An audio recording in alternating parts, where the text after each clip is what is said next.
funny thing, us humans, aren't we? For some reason, we like to scare ourselves.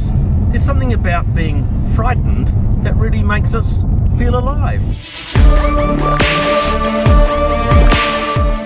Well, to a certain extent, this car is exactly like that, because it's the R8 LSA 400 kilowatt HSV, and it can be very, very frightening.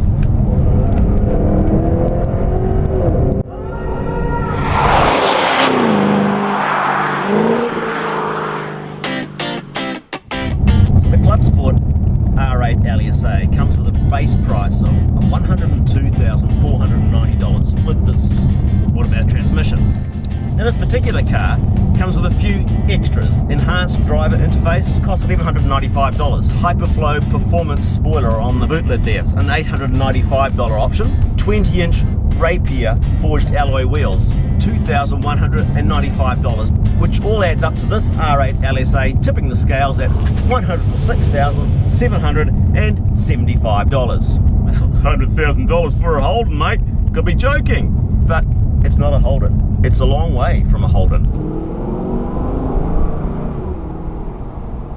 This car is running a 6-speed automatic transmission, and that transmission, like the diff, is getting dedicated cooling supplied to it as well.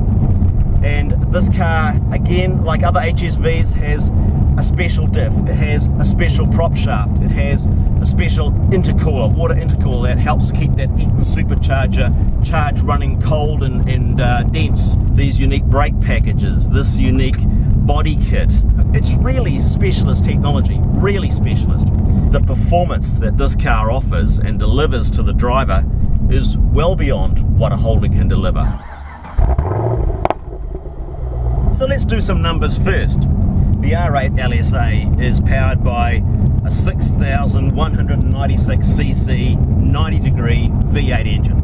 And in this particular version of the car, with its Eaton supercharger, it delivers 400 kilowatts of peak power at 6,150 RPM. Alongside that, it's producing a phenomenal 671 Newton meters of peak torque. And then that's a huge number. A lot of arsing about, frankly, has to be done to be able to build a car that has this engine and this drivetrain in this bodywork.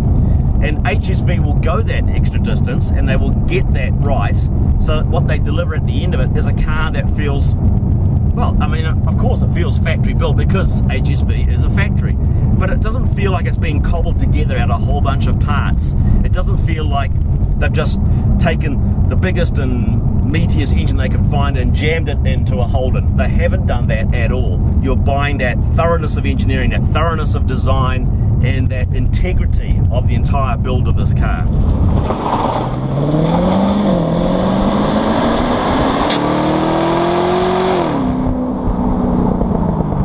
I reckon this HSV kind of almost got a split personality. In tour mode, you can quieten the soundtrack down a bit and you can tootle around relatively innocuously. It's not over the top. A simple click to the right, do the same thing in sport. It's a whole different ball game.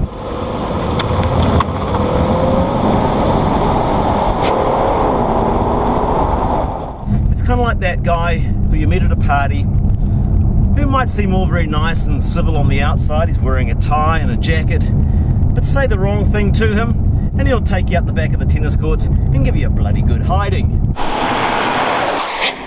Well, the R8 is a lot like that.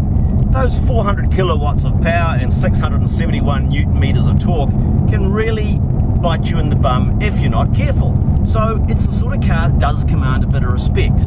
But that's okay. I like a car that does that. I like a car that's not so sanitized and so muted that you can't come to grief in it. You can turn the traction control off, but doing that requires you to push the central button here on the driver mode for a good, I don't know, it seems like 10-15 seconds. And that's to my mind HSV saying, now, are you sure you really want to turn this off? Are you sure? Because when you do turn it off, you're on your own. This LSA engine with the supercharger is just phenomenal.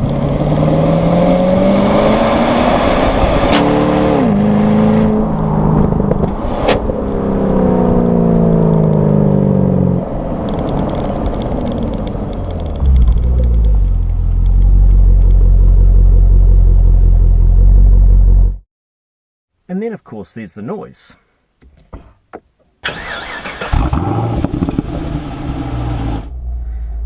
Some may describe it as unholy, but I disagree. I think it's part of this car, a large part of this car. It's not sort of car ever going to be owned by a shrinking violet. The person who buys an HSV is happy to make a statement. It's big, it's bold, it's brash, it likes a drink.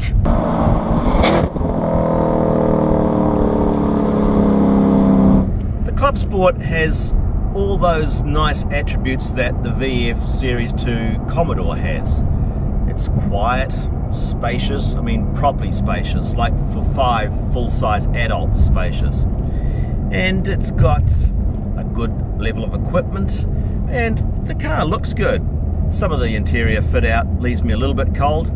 The chrome bezel around the air conditioning vents tends to be quite reflective and can dazzle in the wrong light. And some of the piano blackness to me just acts as a big fingerprint magnet. But otherwise, it's been a great car to drive. I've really enjoyed my time in the Clubsport, and I'll miss it when it finishes production in 2017. Could I live with an R8? Yeah, I think so. I'd certainly have to keep working hard to pay the fuel bill, but it's not a particularly intimidating car to drive as long as you are respectful of it.